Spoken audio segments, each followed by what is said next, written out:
How we doing, everyone? Welcome to NASCAR DFS picks by your boys here at FSI. I am your host, TK Nation 47, joined by Andrew Berry, Mega Roller 31. Mega, how you doing? Let's just jump into some truck recap. I see that some unfortunate restarts led to the entire front half of the field wrecking and subsequently demolishing all of our lineups. No. We were good there. It was when Parker Klingerman crashed that sealed the deal. We could skate by with the David Gilliland wreck, which was incredibly tilting, though, because, we're looking at a nice, clean race. We have, a normal, a double, basically doubling our money and then some with just how the race was playing out. And then the entire front half of the whole entire race decides to spin the tires on the restart. They get bottled up. They accordion themselves, and the what looks like Daytona demolition behind you was perfectly explained what happened in that race. But that we made it out of okay. We didn't have enough of those drivers that really killed us. On the restart, on the ensuing restart, Parker Klingerman hits the wall and nosedives our entire bankroll, as you would say. But if you want to, is there any other takeaways other than the crazy restarts at the end? I mean, no, and as far as like, it's a high variance sport, and the thing you got to look at is, like, even though we lost, we were responsible for our bankroll, so we'll live another day. That's the first takeaway. And the second one is that the build was correct. Like, it was. Had that freak restart not taken out the field the way it did, we built the lineup the way we should have, and it was working.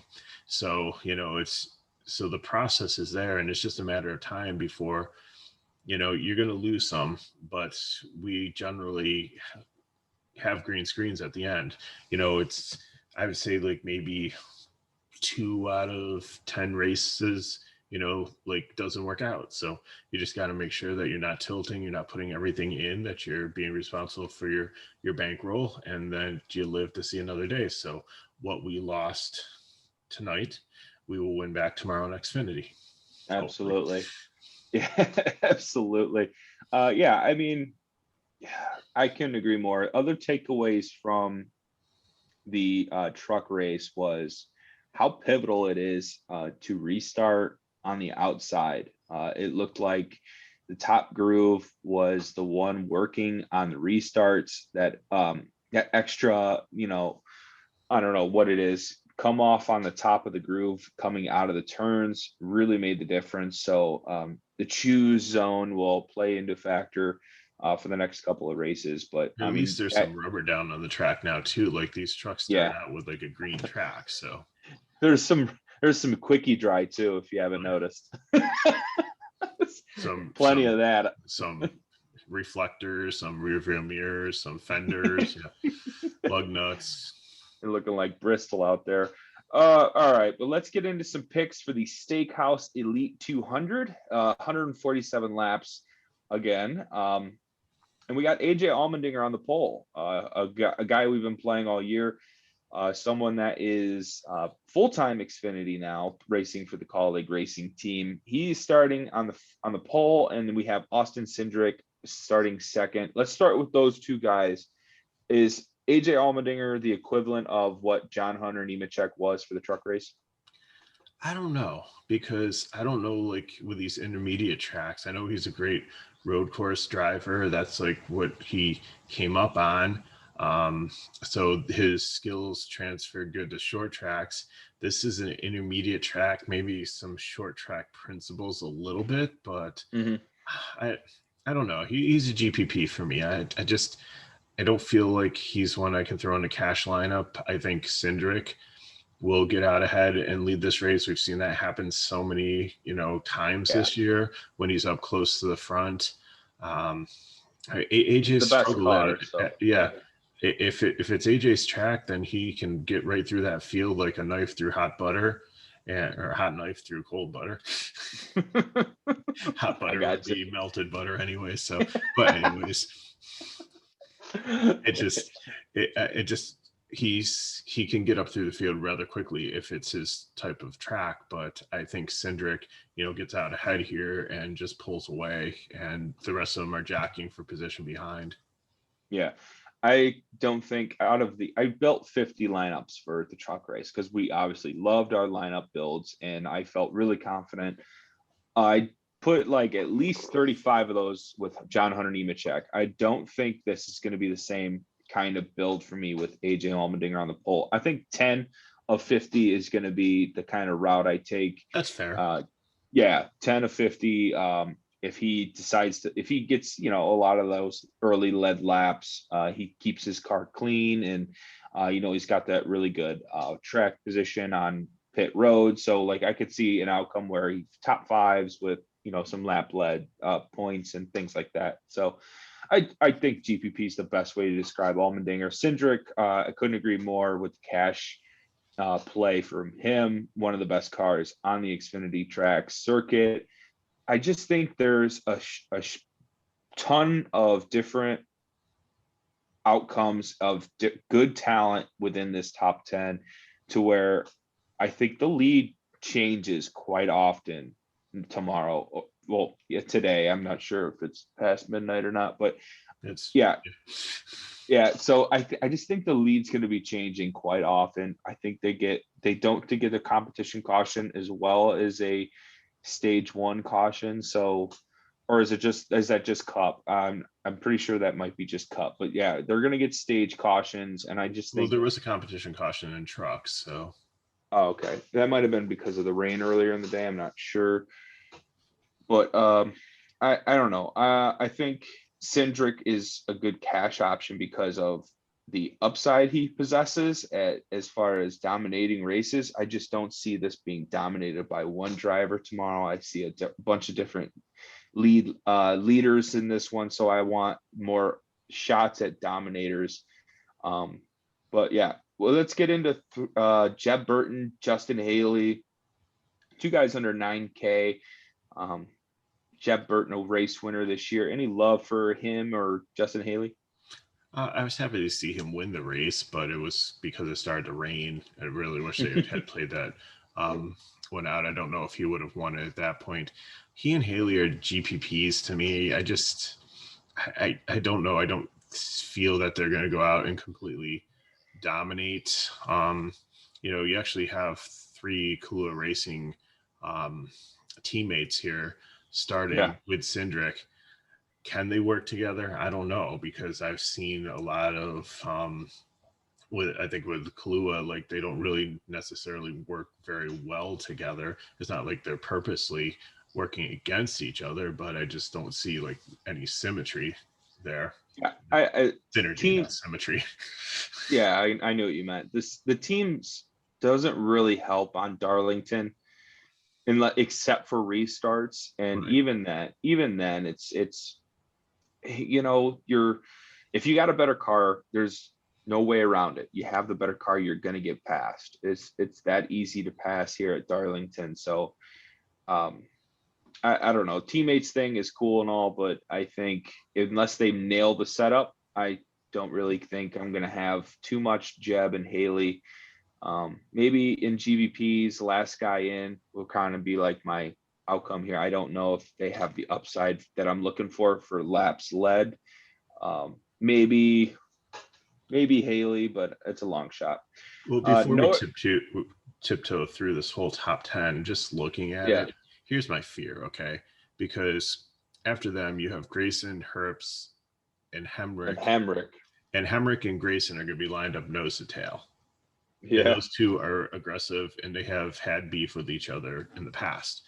Yeah. I see bad things possibly happening in collateral damage between Riley Herbst, Justin Haley, and Jed Burton with those two aggressive guys in this track starting out early if they're not patient. I see both of them trying to get to the lead early and at all costs. unfortunately, not being patient. And I don't know, it could be catastrophic to the rest of these guys close by. So that's why Yeah. Herbst, I think, is a fade. I mean, he's in that 98 car. I know he's around. Yeah, I'm not going to play him. Yeah, it's too far up.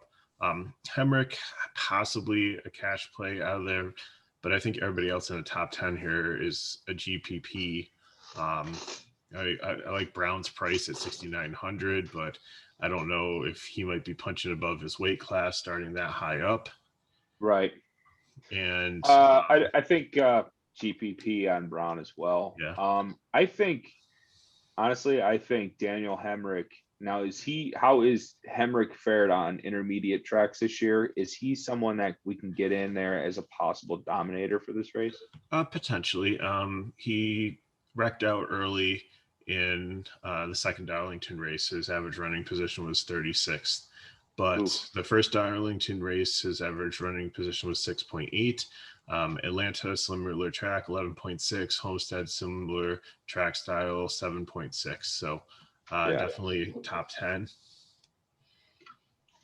Same question on Gregson. Average running position, second Darlington race was 7.2. 3 for the first Darlington race. Atlanta 13, Homestead 7. So his average is 7.74 for intermediate tracks over the last 2 seasons, ranking him third out of all of the drivers here. So realistically, all signs kind of point for Cendrick to dominate this race. And that's kind of skewed here too, because Ty Gibson doesn't really have much data. So he ends up like first by model because he hasn't really run on many intermediate tracks. So I'd actually put Grayson second and Cendrick as first. Yeah. But just because his running position is that high doesn't necessarily mean he's actually going to finish the race in that position, because he could average that and then wreck out and finish 26. Exactly. I use that average run position as something to look for when it comes to dominators, guys that are running constantly inside the top 5. I'll blindly play just because the possibilities of their car setup being a little bit better than it was the year before, and they're having with the better car setup, they might have a better opportunity to lead laps. That's kind of how I see it. Or consistency when it comes to, the lead lap percentage. And it looks like we're heading towards Cendrick's domination early on. Jeb Haley might be there at the end, so maybe that's a play that you sneak in as a last man in. I'm just going to mark that in, last man in for those two. So Harrison Burton is 14th, so he's not even in the top 10. Yeah, I'm out on Herbst. Harrison Burton, anything? I know we spoke about him before the show. 20th. He has a 3 and a 6, but he really struggled at Homestead. He just really hasn't led many laps or really dominated any of these intermediate tracks in the last couple of years. So, okay, I mean, I like him as a driver, and I think he's going to win some races this year and do well. I just don't think this is the track. So I got my 4 circled inside the top 7: Hemrick, Gregson, Cendrick, and AJ Alma Dinger. Now let's get into the latter half of the teens, the 10th place starting here. We have Myatt Snyder. Any love for Myatt Snyder? This is a guy who has flashed some potential in the past. Yeah. He's okay. I like the price and where he's starting. I could see him in cash. He had a really bad race at the first Darlington one, but average running position, the second one was 14, 9 in Atlanta, 9.2 at Homestead. So I like this play here. He's won a race this year, so he's fringe cash, maybe last man in if you got money in the 7,000 range, but I don't think he's a priority. Yeah, I like him for GPPs.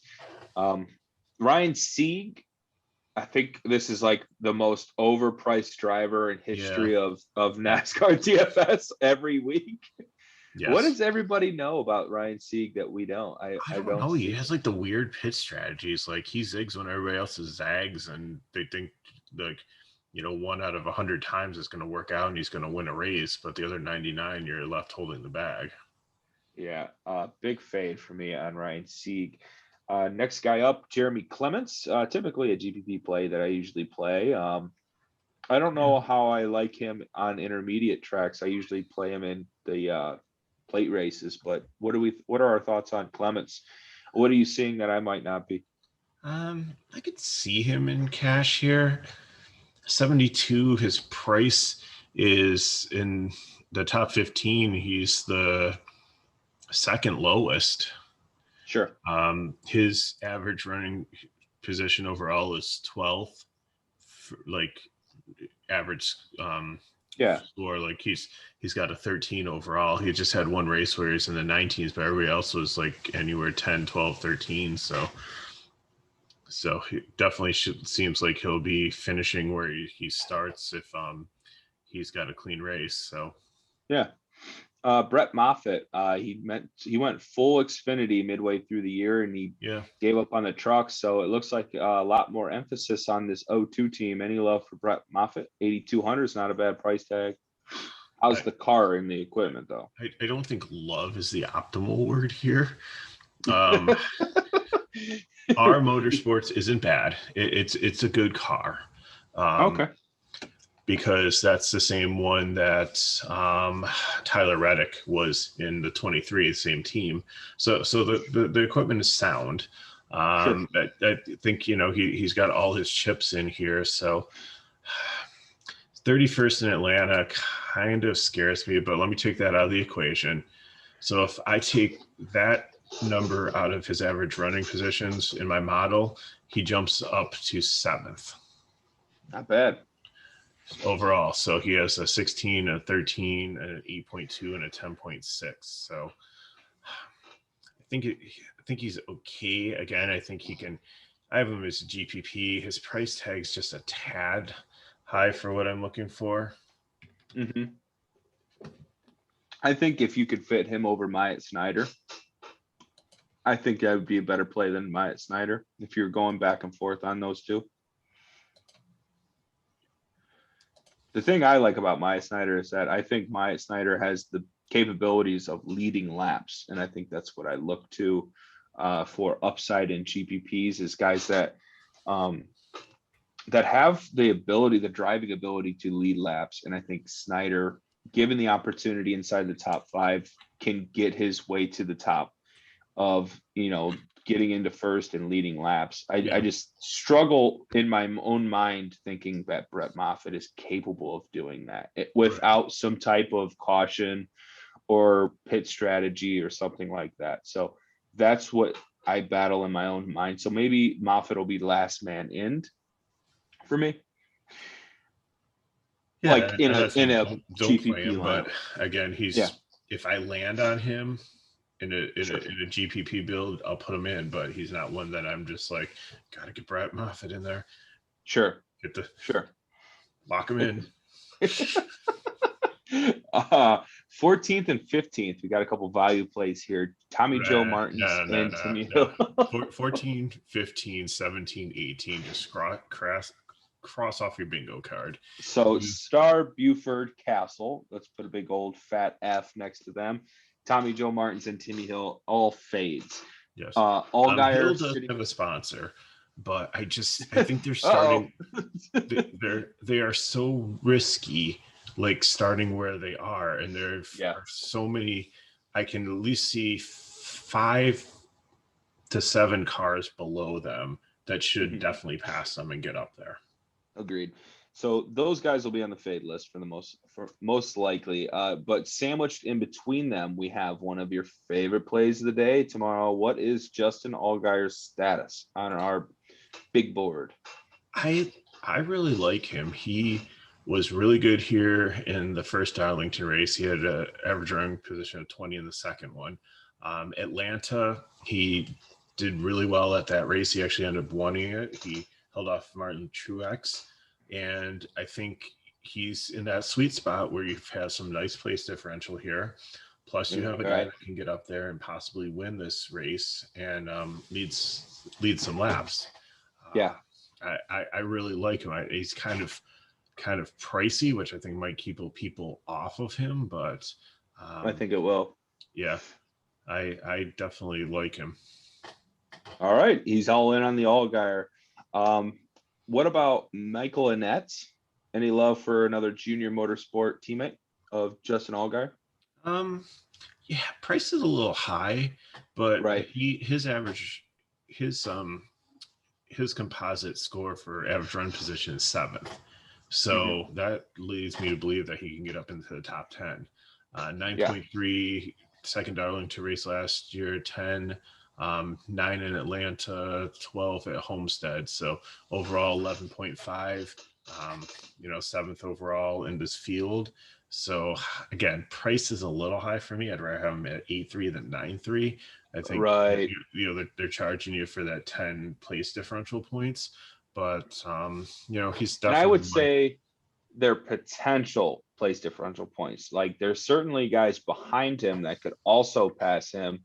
Yeah, but he's gonna get ahead of the 5 that we just eliminated right there and move right up to 14th. Yeah, I totally agree. And there's still going to be other guys that potentially drop, like Herbst and Brown, and there's other guys up there. But we do have some other guys, even in this 20 place differential range. There's burying a lead in the back. Like there's some other guys that have the potential ability to pass in that. But what you said convinced me. The average run position and the composite run position, that was really good stuff. I like that analysis. Josh Williams at 56. We're gonna have to start finding value plays somewhere. Is this where we start? I like it. If you take out the bad luck at Homestead, his average running position is 17th. He had a 14, an 18, and a 19. So, I mean, that's a little bit ahead of where he is. And at 56, he's way too cheap. Yeah.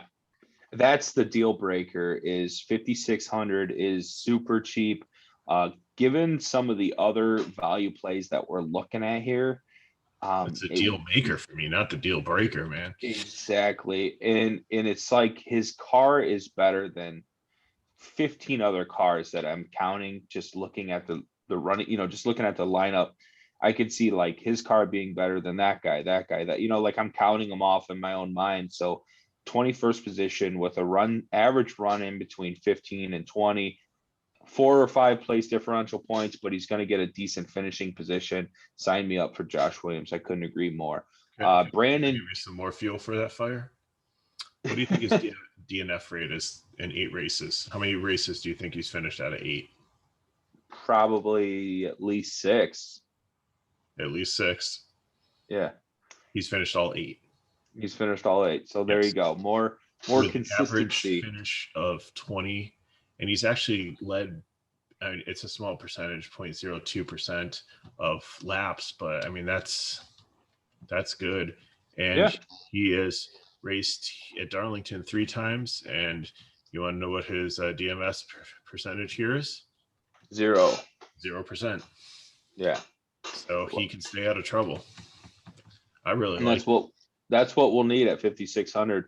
Probably a cash play now that we have talked our way through it. Brandon Jones, 10-4. I think he's a cash play, and he might be a pivot off of Allgeyer. You're saving $300, but you're gaining about 7 more place differential points there. Right, and you're also gaining like 40% more DNF rate. That's also what you're getting, is the potential to be the first man out in any race. That's what I always remember Brandon Jones being like the first guy to like tap the wall. That's just how it is for Brandon Jones. Well, his DNF rate is 37.5% this season, and Allgeyer's is 25. So yeah.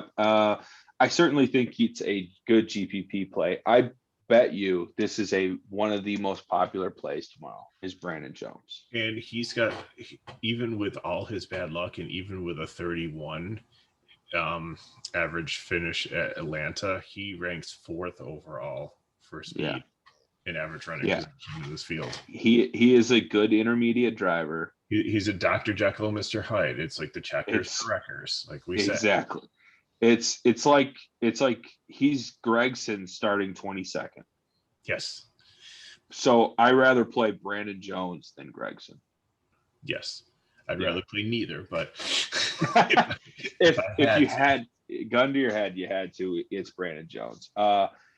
Any love for Alex Labby? Don't mind. I think the price is right on. Average running position is 20th, so he could. I have actually my model has him finishing 23rd. That's where he's starting. So I don't mind it if it's like a last man in. Exactly. Yeah. Josh Berry at 9,100. I tried to make this work for me last week. Did not. I really like him. It is a tough track, and I know he's a rookie and doesn't have much experience, but I think he does have the talent. We did see some young drivers in the truck race who seem to have some talent, even though one of them, took out the leader in John Nemechek, but I don't really think it's his fault. I think it was like the pushing from the back. It was everyone behind him. They both spun their tires though. Right. That's what happened. And they had older tires, but still, like you saw some. There were at least 3 young drivers that were up in the top 10 consistently tonight. So I think he's got talent, and I think if he stays out of the grass, which it doesn't look like this Darlington track has much grass. Not much, no. He'll be fine. I certainly think it's a good GPP play. I think if we want to compare him to someone in the top 10, you're probably going to decide in between him and someone like Daniel Hemrick. So if Daniel Hemrick's not in your lineup as a potential dominator, you could pair it with Cendrick. Cendrick Berry would be a good cash option. You get a little place differential with Berry, and you're assuming that Austin Cendrick is gonna be one of those dominators. It's a very good team. So yeah, Junior Motorsports, good manufacturer. Next up we have Colby Howard at 6,600, starting 25th. He might be starting a little too high. I think his finishing position is typically in between the 23rd and 30th range, and you don't know necessarily what you're going to get on a given week. Finishing 30th, so you're right on there. Yeah, so it's kind of probably I'm leaning a fade. I just don't think I'd rather play Josh Williams. But if Howard survives a bunch of wrecks, I'll be made a fool. Kyle Weatherman driving in a Richard Petty STP paint scheme. Are we dialing up Kyle Weatherman? Not unless Richard Petty's driving the car and he's riding shotgun. And he's riding shotgun. All right. They just haven't had speed like last year. Like he was one kind of like Colby Howard where, could kind of hang in there and, start low, finish where he started. But this year. He's starting way too high. 35th average running position last Darlington, 28th in Atlanta, 22 at Homestead. So 30th overall. I have him actually finishing 37th. So, Out on Kyle Weatherman. Brendan Godovic. 8K, 27. Every time I hear it, I think of the chocolate company Godiva. Yeah. But any love for 27th place driver sitting at 8K? His price is a little high, but it is. I have my model has him finishing 21st. I'm okay with it. Like he's averaging 50 DraftKings points per race this season. So those are typically when he's starting in those, farther back 30s. So I think a lot of that is based on just not having any, points. And now he's starting to get points. he's starting to get those normal starting positions. Is his driving good enough is what we need to know. About 3 guys behind him that I see passing him, and there's probably about 5 guys ahead of him, including Weatherman, that I see possibly getting behind him. So I think with the law averages there, he could pick up a couple points. If this was 7K, I'll lock it in. Yeah. 8K, there's room for error. Okay, last guy in. No, I think it's a fantastic GPP play. Certainly going to have quite a bit of it in my exposure. I just worry that the 8K price tag could leave me short on another play that I might think is worthy of paying up for. Next, we have Jeffrey Earnhardt. Any love for the nephew? GPP. His price tag's not bad. Yeah, it's affordable. You know what's going to suck is tomorrow I'm going to be building a bunch of lineups and I'm going to keep landing on Jeffrey Earnhardt and I'm going to keep finding reasons not to play him. That's exactly what's going to happen. That's actually typically always what happens. And then I fiddle with my lineups too much. And then at the end of the day, I'm like, why didn't I just play him? He's at least, he might not be a guy that's going to run inside the top 15, but he's certainly not going to be a guy that's, getting lapped in the back of the pack. I think that's the best way I could describe it. Yeah, his equipment's usually pretty reliable, so. Yeah. All right. Well, that brings us to Ty Gibbs at 11K, 11-1. Is this the Daytona Road Course 2.0? Ty Gibbs going to win? See, we have to thank Ty Dillon for this situation because they're sharing a car and he keeps wrecking it. So when Ty gets to come and drive it, it's starting from the back. So he gets all these place differential points. It's beautiful. Yeah. So I like him. His average finish is 2.3 in the 4 races he's ran. So I think this will be the make or break one. Throw him in Darlington in another good car and see what he can do. Yeah. And 29th starting position. Just like the guy that was in the 51 truck today that I know, again, he ended up turning, Hunter Nemechek, but that was very good equipment and he worked his way up and was in the top 5 most of the race. And, I think we've seen it time and time again with this 54. Truex dominating races in this car, Ty Gibbs dominating races in this car. This car itself is going to be what you is. Yeah, you just play this. You play this car just because it's the car, and Ty Gibbs actually a better driver. So too. It's a great merger. Right. So Ty Gibbs going to be the guy that's in the majority of my lineups. Like he's probably just the first man in, and then I figure out the rest. Looks like a 5th grader. Oh my gosh, it's crazy. Ty Gibbs, he's going to go from 29th to inside the top 10, top 5. That place differential plus that finishing position is what's going to pay off his salary. And then you can add laps led, fastest laps along the way. That's just going to make that play being even better. So first man in, Ty Gibbs. 30th, we have Joe Groff, Jesse Little at 31st, Matt Mills, and a name I haven't heard in a long time, Ryan Ellis. Yeah, Ryan Ellis makes his return after a couple years off. Jesse Little, I think finally we can play in cash again. This is the spot like where he was last year, where we just lock him into most lineups. Of course, he was like more like 4 or 5 back then, but at 5.2, I think he's okay. None of these guys I hate. I think they're all got potential to pretty much finish around where they start. I've got Graff finishing at 27th, Vargas at 31st, Ellis and Mills, like the BJ McLeod cars besides Little, they sometimes have mechanical issues, so they can be a bit risky. I don't love much in this 30 to 40 range.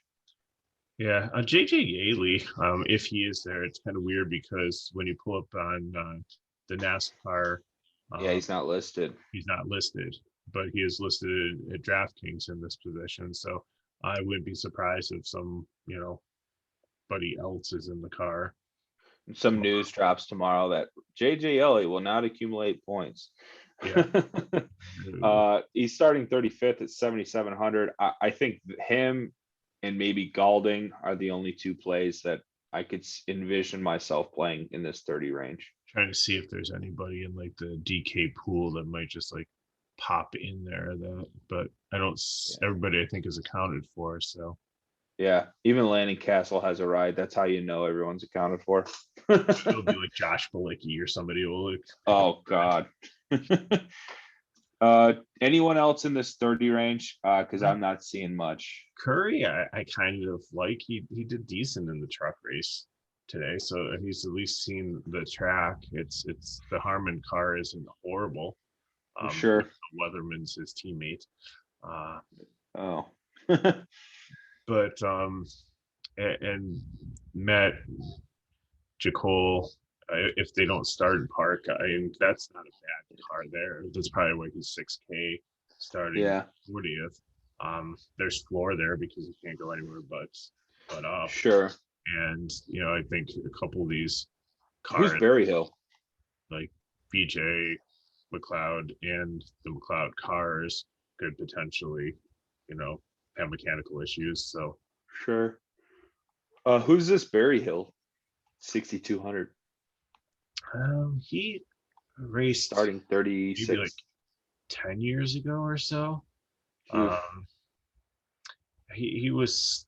This car is the one that Tyler Reddick has been driving here. It's our motorsports it's a decent car, the 23. So sure. Maybe a GVP play. Yeah. I what's the pricing on it? 62. I mean, there's some speculation there. I think that it'll definitely have some ownership just based on the car, and he's a driver that's driven Xfinity before and driven at Darlington. I think he had at least 3 races here. So let me check that. Okay. Well, I pretty much do it for me as far as the breakdown. After we got past Gibbs and Little and Groff, that pretty much did it for me. Is there anything else you want to add as far as strategy or builds or anything like that? No, I think I'm going like Barry Gibbs and then deciding between if I want to use Allgeyer and go up, and then or if I want to lock in Cendrick as my kind of close to 10K guy.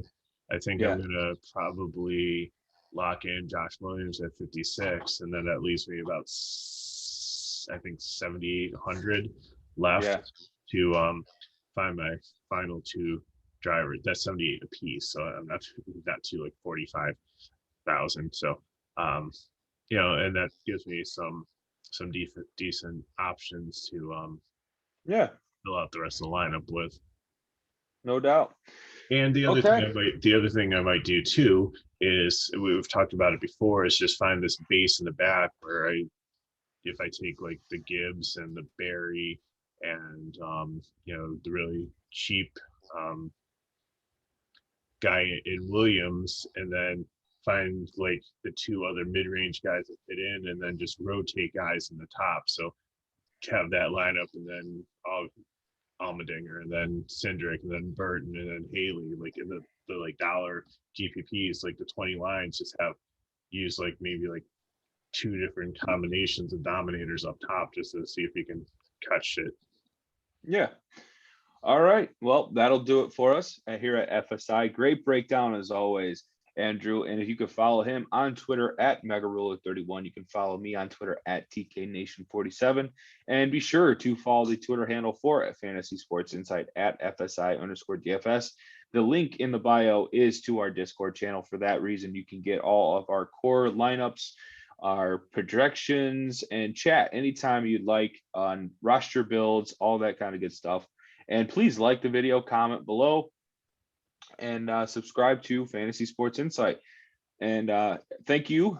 Let's hope for some clean restarts and hopefully a race that plays out the way it should, and green screens for everyone. So thank you, and we'll see you tomorrow for the Cup race. See you.